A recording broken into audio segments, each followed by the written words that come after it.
We are back with Elliah Heifetz. The new album is First Generation American, and the song you just heard uh, was about a very unique American, the last great American cameleer. So, how did you learn about this character, and tell me a little bit about them?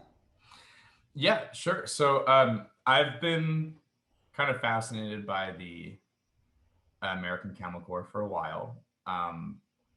I was really excited when I read this book called Inland by Taya Obret, which I think came out in 2019. Don't quote me on that, but I read it. I read it in 2020 or 2019 or 2020, and that book made up two parallel storylines, and one of them is about an American Cavalier, and stunning book. And I was like, wow, I've known about this. I've been fascinated by this.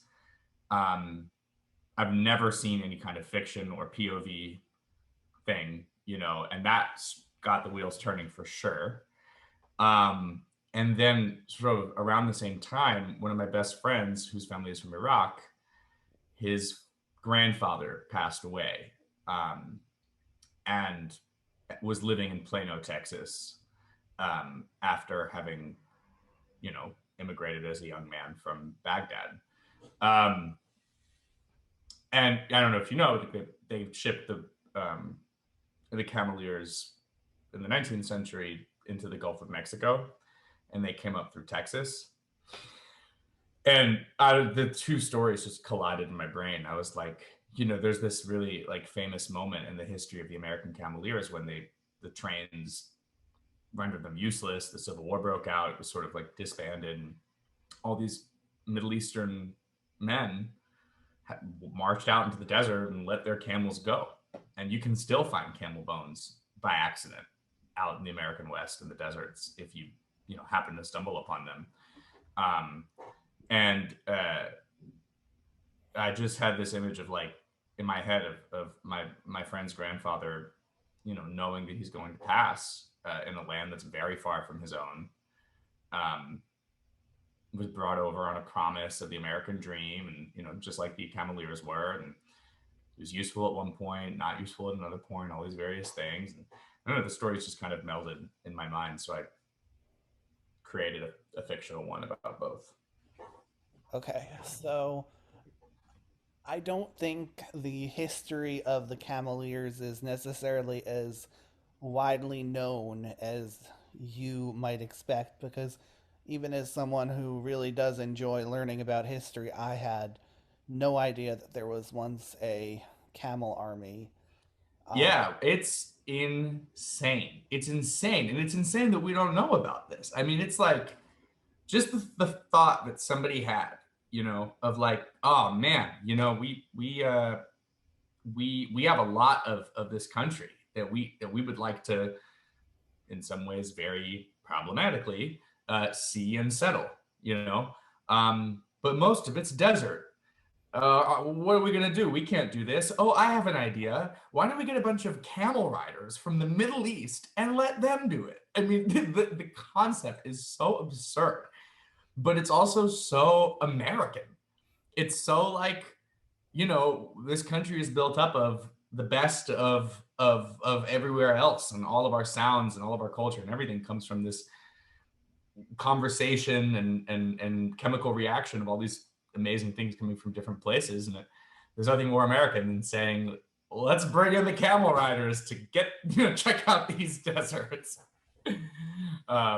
But yeah, they brought them into the Gulf of Mexico in the early 19th century, and it was official. I mean, the most famous one was, I'm forgetting his birth name that he was born with, but I know he made the Hajj, right, to which is the rite of pilgrimage in Islam to Mecca or Medina. I'm slaughtering this right now. I feel really, I feel really bad, but I know that he made the Hajj at one point and took on the name Hajj Ali, and so he was called in America High Jolly. And so High Jolly was actually really famous when he was alive. And that's the lyrics. At first, he was famous, The Man and the Beast, is about sort of inspired by the concept of this like celebrity. There's still his if you look up High Jolly's gravestone, it's really elaborate.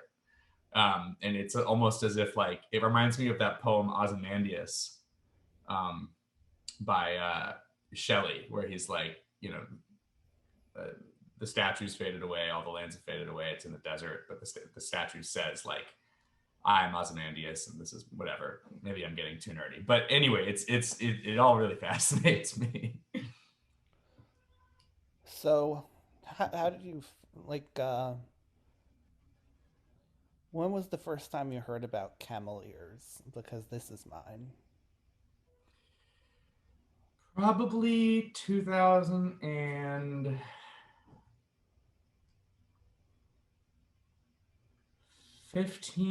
No, 2016, when I actually was on a trip in Texas, and actually completely ran. I don't think I had to have been in Texas to learn about it, but it was a word of mouth thing where I was just a group of people and someone was talking about it, and they mentioned, oh yeah, they brought them into the Gulf of Mexico and whatever. And I went home and obviously Wikipedia'd it, and then kind of forgot about it, but filed it away until I read the book Inland, which I really couldn't recommend more. An incredible twist at the end, that especially specifically on the Camelier narrative, that is really satisfying. So, what draws you to write songs about like oddball characters like this? um, Feeling like an oddball character. um, I've always found um,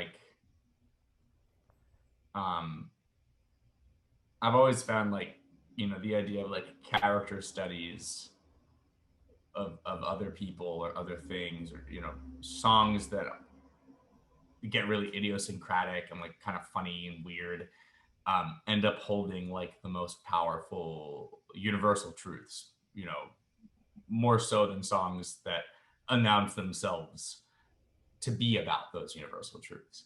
Um, so, I think the more specific you get, the more relatable you are for me in terms of a song.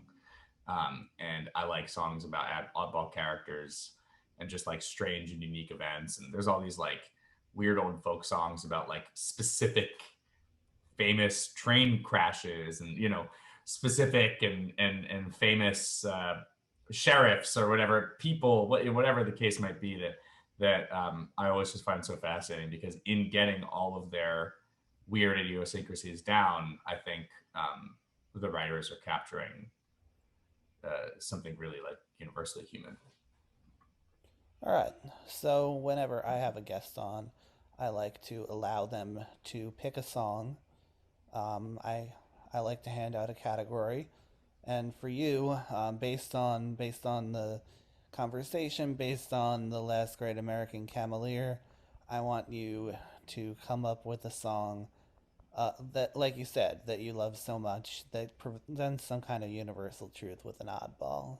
Yeah. Well, I'll tell you what, when I wrote this song, The Great American Camelier, it was right at the top of the pandemic, and I had just unwittingly, but right before everything shut down in March, put in this huge Discogs order for all these vinyl. And one of the things I got without even thinking about it, I was like, yeah, I like that album, was The Gambler by Kenny Rogers. And I ended up listening to that album more than any of the other albums that I got.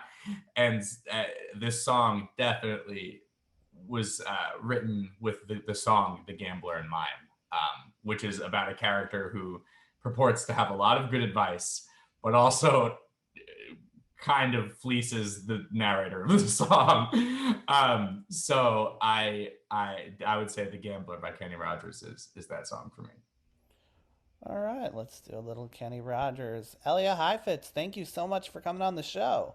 Thank you so much for having me. This has been so fun. I always loved deep diving about stuff, and I really appreciate the time and the platform.